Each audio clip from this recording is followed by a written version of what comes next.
Hello everyone, this is Prabhakar Chowti. Welcome to the Chowti's economy. So నిన్న ఎవరు ఊహించని విధంగా ఎన్నికల కోడ్ అమల్లోకి వచ్చింది. నిన్న సెంట్రల్ ఎలక్షన్ కమిషన్ 5 రాష్ట్రాలకు సంబంధించినటువంటి ఎన్నికల షెడ్యూల్ని విడుదల చేయడంలో భాగంగా తెలంగాణకు సంబంధించినటువంటి షెడ్యూల్ని కూడా నిన్న విడుదల చేయడం జరిగింది.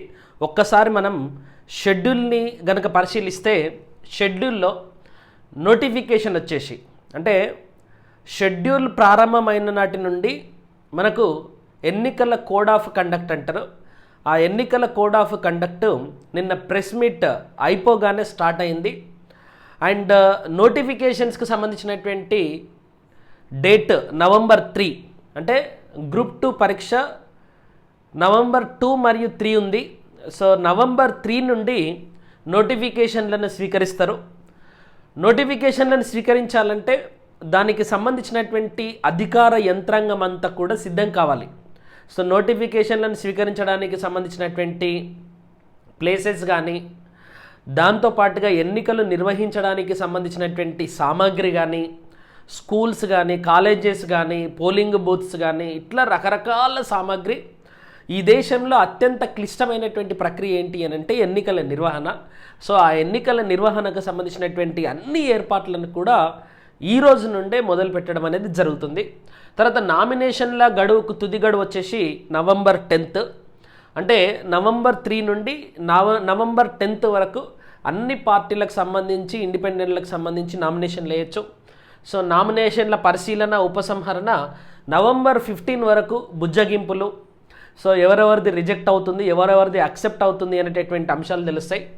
సో November 15 తర్వాత నెక్స్ట్ 15 డేస్లలో మరి పోలింగ్ ఉంటుంది. November 30వ తారీఖు పోలింగ్ ఉంటుంది. సో November 30 అనేది డిసైడింగ్ డే. సో November 30 వరకు కూడా చాలా సీరియస్ ఫినామినన్ ఉంటుంది.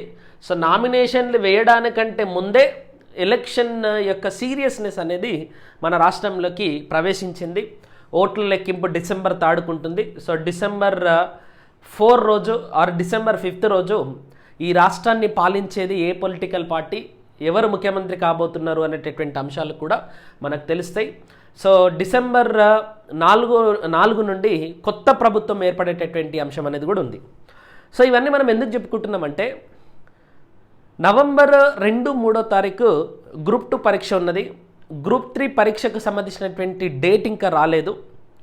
అండ్ డిఎస్సి పరీక్ష కూడా November 20 తారీఖు పెట్టారు కాబట్టి 100% డిఎస్సి పరీక్షను క్యాన్సిల్ చేసేటటువంటి అవకాశం ఉంది, పోస్ట్పోన్ చేసేటటువంటి అవకాశం అయితే ఉంది. ఎందుకంటే పీక్ టైమ్ ఆఫ్ ద ఎలక్షన్స్లో ఇంత పెద్ద ఎగ్జామ్ను పెట్టడం అనేది మన రాష్ట్రంలో ఉన్నటువంటి రిక్రూట్మెంట్ ఏజెన్సీస్కి ఇంపాసిబుల్ ఫినామినన్ అని చెప్పొచ్చు.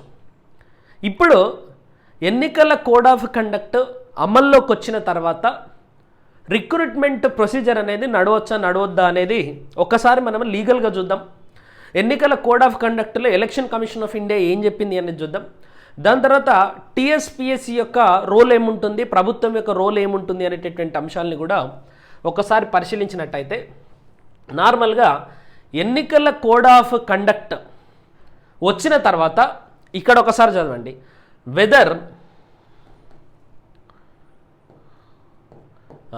whether a state government can seek clarification, clearance, approval in respect of any proposal directly from the election commission. అంటే రాష్ట్ర ప్రభుత్వము ఏదన్నా ఒక క్లియరెన్స్కి సంబంధించి కానీ, క్లారిఫికేషన్కి సంబంధించి కానీ, అప్రూవల్కి సంబంధించి కానీ ఎలక్షన్ కమిషన్ నుండి పొందవచ్చా? అసలు రాష్ట్ర ప్రభుత్వానికి ఆ పవర్ ఉంటుందంటే answer is no. Any proposal from the state government for seeking clarification, clearance, approval from the election commission should only be routed through the chief electoral officer who will make is recommendations or otherwise in that matter. అంటే నీకేమన్నా clarification కావాలంటే first ఎవరి దగ్గరికి పోవాలి? Chief electoral officer అని ప్రతి స్టేట్కి కూడా ఒక సిఇఓ ఉంటారు. ఈ సిఇఓ సెంట్రల్ ఎలక్షన్ కమిషన్ యొక్క నోడల్ ఆఫీసర్గా ఉంటాడు. అంటే సెంట్రల్ ఎలక్షన్ కమిషన్ ఇచ్చేటటువంటి అన్ని ఏర్పాట్లను కూడా ఒక రాష్ట్రానికి సంబంధించి చీఫ్ ఎలక్టరల్ ఆఫీసర్ చేస్తాడు. సో ఒకవేళ తెలంగాణ రాష్ట్ర ప్రభుత్వం ఏదైనా క్లియరెన్స్ కావాలి అనుకుంటే ఫస్ట్ చీఫ్ ఎలక్టరల్ ఆఫీసర్ని అడగాలి.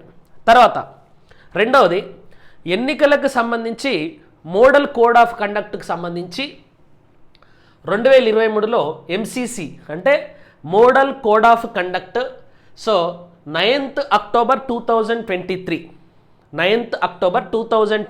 రోజు సో 5 రాష్ట్రాలకు సంబంధించినటువంటి ఎన్నికల షెడ్యూల్ ఇస్తూ మోడల్ కోడ్ ఆఫ్ కండక్ట్ ఏమేం ఫాలో కావాలి అనేటటువంటి అంశంలో నిన్న ఎలక్షన్ కమిషన్ ఒక రిపోర్ట్ ఇచ్చింది. దాంతోపాటుగా 2009 మార్చిలో ఎన్నికల మోడల్ కోడ్ ఆఫ్ కండక్ట్కి సంబంధించినటువంటి ఒక కాంప్రహెన్సివ్ ఫినామినన్ను కూడా 2009లో తీసుకురావడం అనేది జరిగింది. దాంతోపాటుగా నేను మీకు ఇంకొకటి చూపిస్తాను. సో ఎన్నికల మోడల్ కోడ్ ఆఫ్ కండక్ట్కి సంబంధించి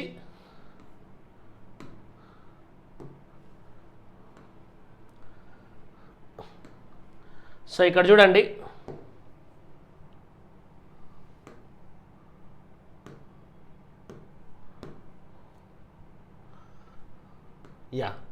సో ఒక్కసారి ఇక్కడ చూడండి, కంపెండియం of instructions on model code of conduct election commission of India. ఇది చాలా కాంప్రహెన్సివ్గా ఇచ్చినటువంటి ఎన్నికల model code of conduct, almost 280 pages ఉంటుంది. సో దాంట్లో ఒక్కొక్క అంశం గురించి చాలా క్లియర్ కట్గా ఎక్స్ప్లెయిన్ చేయడం అనేది జరిగింది. సో దాంట్లో ఎక్స్ప్లెయిన్ చేసినటువంటి ఒక అంశాన్ని కనుక మనం తీసుకుంటే ఇక్కడ చూడండి.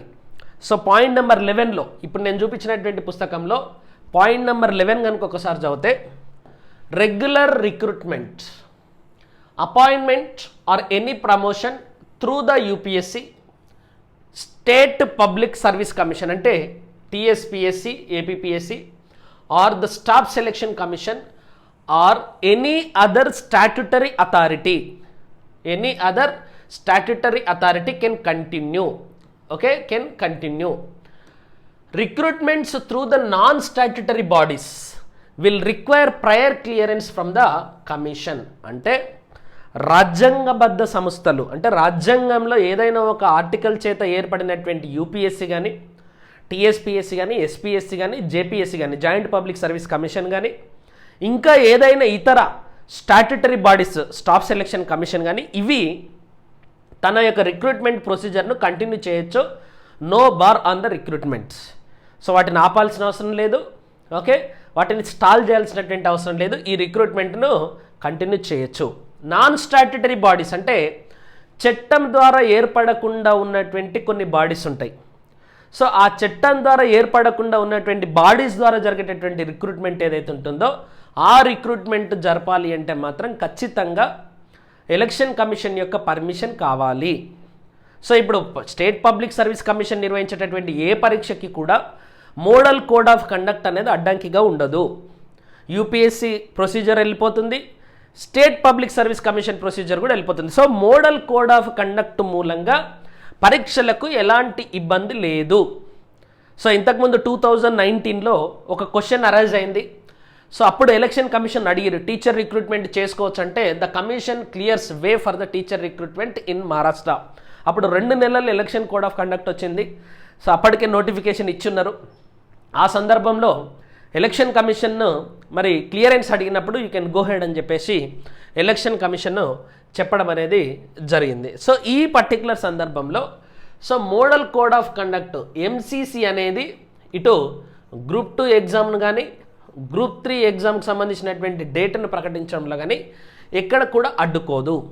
సో లీగల్గా, కాన్స్టిట్యూషనల్గా, స్టాట్యుటరీగా గ్రూప్ 2 పరీక్షను నిర్వహించుకునేటటువంటి అవకాశం ఉంది. డిఎస్సి పరీక్షను కూడా నిర్వహించుకునేటటువంటి అవకాశం ఉంది. దీంట్లో ఫస్ట్ వన్ డిఎస్సి కనుక చూస్తే, డిఎస్సి పరీక్షను నిర్వహించడానికి ఆన్లైన్లో ప్లాన్ చేసింది రాష్ట్ర ప్రభుత్వము. సో ఈ ఆన్లైన్కు సంబంధించినటువంటి ప్రక్రియ మొత్తం కూడా ప్రత్యేకమైనటువంటి సెంటర్స్లలో జరుగుతుంది. ప్రత్యేకమైనటువంటి సెంటర్స్లలో అంటే కంప్యూటర్ బేస్డ్ టెస్ట్ అంటారు దీన్ని, సిబిటి టెస్ట్. ఇది ఆయాన్ డిజిటల్స్ అనేటటువంటి టాటా వారి సంస్థను వీళ్ళు రిక్రూట్ చేసుకొని వాళ్ళ ద్వారా పరీక్షలు నిర్వహిస్తారు. అక్కడ ఉండేటటువంటి స్టాఫ్ కానీ అక్కడ పరీక్ష నిర్వహించేటటువంటి స్టాఫ్ అంతా కూడా డిఫరెంట్. సో ఇన్ కేసు ఇప్పుడు ఈ డిఎస్సి పరీక్షను నిర్వహించాలి అని అనుకుంటే ఎట్లాంటి ఇబ్బందులు కూడా లేవు, ఎందుకంటే పెద్ద మొత్తంలో స్టాఫ్ అవసరమయ్యేటటువంటి ఫినామినన్ కూడా ఏం లేదు. ఇక్కడ కొంతమంది ఇన్విజిలేటర్లను కనుక తీసుకుంటే డిఎస్సి పరీక్షను కూడా నిర్వహించవచ్చు రాష్ట్ర ప్రభుత్వం అనుకుంటే. కానీ ఇంత గందరగోళ పరిస్థితుల మధ్య ఎలక్షన్ ప్రక్రియ ఇంత సీరియస్గా నడుస్తున్నటువంటి క్రమంలో మరి నిర్వహిస్తుందా లేదా అనేటటువంటి అంశంలో మాత్రం ఎట్లాంటి క్లారిటీ లేదు. ఎన్నికల కోడ్ ఆఫ్ కండక్ట్ నుండి ఏ ఇబ్బంది లేదు, కానీ ఇది ఎగ్జాక్ట్లీ పీక్ టైంలో ఎగ్జామ్ ఉన్నది కాబట్టి ఇది ఆల్మోస్ట్ డౌట్. ఇంకా గ్రూప్ 2 పరీక్షకు సంబంధించి నవంబర్ 2వ తారీఖు, నవంబర్ 3వ తారీఖుకు పరీక్ష ఉన్నది. అయితే ఇక్కడ నుండి ఏ ప్రాబ్లం లేదు, కానీ టీఎస్పీఎస్సీ నిర్వహించాలి ఈ పరీక్షను. టీఎస్పీఎస్సీ నిర్వహించాలి అని అంటే చాలా పెద్ద తతంగం ఉంటుంది. ఎగ్జామ్ సెంటర్లను చూజ్ చేసుకోవడము, ఈ ఎగ్జామ్ సెంటర్లకు పోలీస్ ఫోర్సును తీసుకురావడము, తర్వాత ఈ పోలీస్ ఫోర్సుతో పాటు మరి చాలా పెద్ద ఎత్తున సిబ్బంది కావాలి. ఆల్మోస్ట్ 50,000 మంది సిబ్బంది అవసరమవుతారు ఈ పరీక్ష నిర్వహించడానికి. నార్మల్గా టీఎస్పీఎస్సీ సిబ్బందిని ఎక్కడి నుండి తెచ్చుకుంటుంది అని అంటే ఆయా కాలేజీలలో ఎక్కడెక్కడైతే సెంటర్లు ఉంటాయో ఆ సెంటర్లకు సంబంధించినటువంటి సిబ్బందే పరీక్షలను నిర్వహించడానికి ఉపయోగించుకోబడతారు. దాంతోపాటుగా పోలీస్ ఫోర్సు, దాంతోపాటుగా కలెక్టర్ల ఆధ్వర్యంలో ఒక పర్టికులర్ జిల్లాకు సంబంధించినటువంటి పరీక్ష కేంద్రాలన్నీ కూడా ఆయన ఆధ్వర్యంలో ఉంటాయి. మనం ఇంతకుముందు గ్రూప్ 1 పరీక్షలో ఎక్స్ట్రా టైం తీసుకొని రాసిరు అనేటటువంటి ఆరోపణ వచ్చినప్పుడు దానికి క్లారిఫికేషన్ ఇచ్చింది హైదరాబాద్ కలెక్టరే తప్ప టీఎస్పీఎస్సీ కాదు. సో కంప్లీట్ ఒక డిస్టిక్లో జరగాల్సినటువంటి పరీక్ష కేంద్రాలు కానీ ఒక డిస్టిక్లో జరగాల్సినటువంటి పరీక్ష ప్రక్రియ మొత్తం కూడా కలెక్టర్ ఆధ్వర్యంలో ఉంటుంది. కానీ కలెక్టర్ కానీ డిప్యూటీ కలెక్టర్ కానీ జిల్లా సంస్థలకు సంబంధించినటువంటి యంత్రాంగం అంతా కూడా నామినేషన్లను స్వీకరించడంలో చాలా బిజీగా ఉండడం అనేది జరుగుతుంది. సో కలెక్టర్లు టైం ఇవ్వడం కానీ ఎస్పీలు టైం ఇవ్వడం కానీ, ఎందుకంటే ఎన్నికల ప్రక్రియ అనేది చాలా మోస్ట్ ఇంపార్టెంట్ ప్రక్రియ గ్రూప్ 2 పరీక్ష కంటే కూడా. సో ఆ రోజు కానీ దానికంటే ముందు రోజు కానీ దానికంటే 10 రోజుల ముందు కానీ పోలీసు సిబ్బంది కానీ తర్వాత ఈ కలెక్టర్లకు సంబంధించినటువంటి సిబ్బంది కానీ సివిల్ సిబ్బంది కానీ వీళ్ళందరికీ కూడా ఎన్నికల ప్రక్రియలో భాగంగా వాళ్ళు బిజీగా ఉంటారు. దాంతోపాటుగా టీచర్స్ కానీ ఇంకా రకరకాల ప్రభుత్వానికి సంబంధించినటువంటి ఉద్యోగులు కూడా ఈ ఎన్నికల ప్రక్రియలో తీవ్రంగా నిమగ్నమై ఉంటారు. ట్రైనింగ్ సెషన్స్లలో కానీ లేకపోతే ఆ సామాగ్రిని ఎట్లా వాడాలనేటటువంటి దాంట్లలో కానీ ఇంకా రకరకాల పనులలో నిమగ్నమై ఉంటారు అనేది అందరికీ కూడా తెలుసు. సో ఇట్లాంటి సందర్భంలో మొత్తం కంప్లీట్ స్టాఫ్నిచ్చి కంప్లీట్ పోలీస్ ఫోర్స్నిచ్చి అన్ని సౌకర్యాలు ఇచ్చి పరీక్ష నిర్వహించమంటేనే టీఎస్పీఎస్సీ ఆల్రెడీ ఇన్ఎఫిషియంట్ అని చెప్పేసి నిరూపించుకున్నది. అంటే మేము నిర్వహించలేము, మాతోటి కాదు అనేటటువంటి దాన్ని ఎస్టాబ్లిష్ చేసింది. మేము చేస్తే లీక్ చేస్తాం, లేకపోతే పరీక్ష నిర్వహణలో తీవ్రమైనటువంటి డిస్క్రిపెన్సీస్ చేసేసి మేము చేతులు ఎత్తేస్తాం అనేటటువంటి దాన్ని అయితే టీఎస్పీఎస్సీ ఎస్టాబ్లిష్ చేసింది. కాబట్టి మరి అరకొర వసతులతోటి అరకొర సిబ్బందితోటి అరకొర స్టాఫ్ తోటి ఇంత పెద్ద పరీక్షను దాదాపుగా గ్రూప్ 2 పరీక్ష అంటే 5 లక్షల మందికి పైగా అటెండ్ అయ్యేటటువంటి ఇంత పెద్ద పరీక్షను టీఎస్పీఎస్సీ సమర్థవంతంగా నిర్వర్తిస్తుందంటే లేదు అని చెప్పొచ్చు ఇప్పటివరకు మనం చూసినటువంటి సందర్భాలన్నిటిని కూడా చూస్తే. సో ఈ సందర్భంలో ఈరోజు చూసినటువంటి అన్ని న్యూస్ పేపర్స్లలో కూడా మరి వాళ్ళకి ఎవరు ఇన్ఫర్మేషన్ ఇచ్చారో తెలియదు.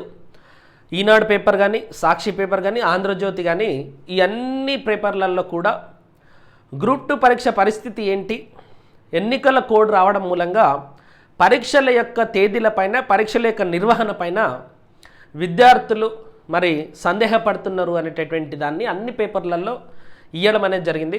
సో వాళ్ళకు అన్ని పేపర్లలో రాసిరంటే ఏదో ఒక ఇంటర్నల్ ఇన్ఫర్మేషన్ ఉండటం మూలంగా మాత్రమే వాళ్ళు రాస్తారని చెప్పేసి మనం అనుకోవచ్చు. సో కాబట్టి లీగల్గా అయితే ఏ అంశాలు కూడా లేవు.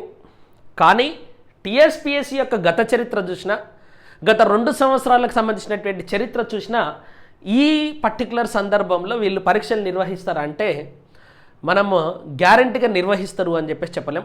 ఇదే సందర్భంలో ఒకవైపు మరి టీఎస్పీఎస్సీని అబాలిష్ చేయాలి, చేసిన తర్వాతనే మిగతా పరీక్షలను నిర్వహించాలి అనేటటువంటి ఒక డిమాండ్ మరి రెగ్యులర్గా కొనసాగుతూ ఉన్నది. విద్యార్థులందరూ కూడా పోరాటం చేస్తున్నారు. Already group 1 రద్దయింది. డివిజన్ బెంచ్ కూడా తీర్పిచ్చింది. సుప్రీంకోర్టు కోతమన్నటువంటి టీఎస్పీఎస్సీ సైలెంట్ అయిపోయింది. ఓకే, సైలెంట్ అయిపోయింది. ఈ పర్టికులర్ సందర్భంలో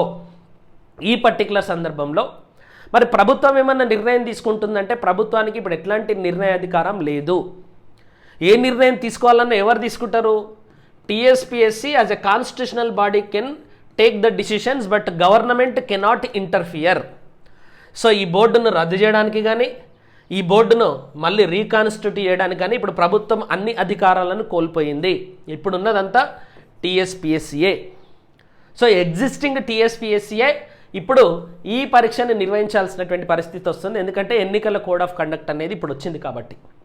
సో ప్రభుత్వం యొక్క పాత్ర ఇప్పుడు శూన్యం అని చెప్పుకోవచ్చు. స్టిల్ ప్రభుత్వం యొక్క పెద్దలంతా కూడా ఇన్ఫ్లుయెన్స్ చేస్తుండొచ్చు, కానీ మేజర్ డిసిషన్ మేకింగ్ కానీ పాలసీ డిసిషన్స్ కానీ తీసుకునేటటువంటి పరిస్థితులలో గవర్నమెంట్ ఉండదు. ఇప్పుడు ఏ డిసిషన్ తీసుకున్నా టీఎస్పీఎస్సీ తీసుకోవాలి. ప్రభుత్వం నుండి ఎట్లాంటి సహకారం ఉండదు. మేము అది అరేంజ్ చేస్తాం, మీరు చేయండి, మేము చూసుకుంటాం అనేటటువంటి ఉండదు. చీఫ్ సెక్రటరీ కానీ డీజీపీ గారు కానీ ఇంకెవరైనా ఆఫీసర్లు కానీ సో రాష్ట్ర ప్రభుత్వానికి సంబంధించినటువంటి హయ్యర్ అఫీషియల్స్ బ్యూరోక్రాట్స్ అందరూ కూడా ఎన్నికలను ఫెయిర్ మేనర్లో నిర్వహించడానికే వాళ్ళ డ్యూటీస్ మొత్తాన్ని కూడా డిశ్చార్జ్ చేస్తుంటారు. కాబట్టి టీఎస్పీఎస్సీకి ఇప్పుడు సహకరిస్తారంటే నో అని చెప్పొచ్చు. సో ఇట్లాంటి సందర్భంలో ఇదొక సందిగ్ధమైనటువంటి పరిస్థితి. మరి 2-3 డేస్లలో టీఎస్పీఎస్సీ కూడా స్పష్టత ఇవ్వచ్చు. ఓకే, కాబట్టి గ్రూప్ 2 ఎవరైతే ప్రిపేర్ అవుతున్నారో ఈ గందరగోళాలు ఎన్ని ఉన్నప్పటికీ మీరు మాత్రం ప్రిపరేషన్ను ఆపకండి. ఎన్ని గందరగోళాలు ఉన్నా సరే, ఓకే, ఎన్ని గందరగోళాలు ఉన్నా సరే మీ ప్రిపరేషన్ను కంటిన్యూ చేయండి.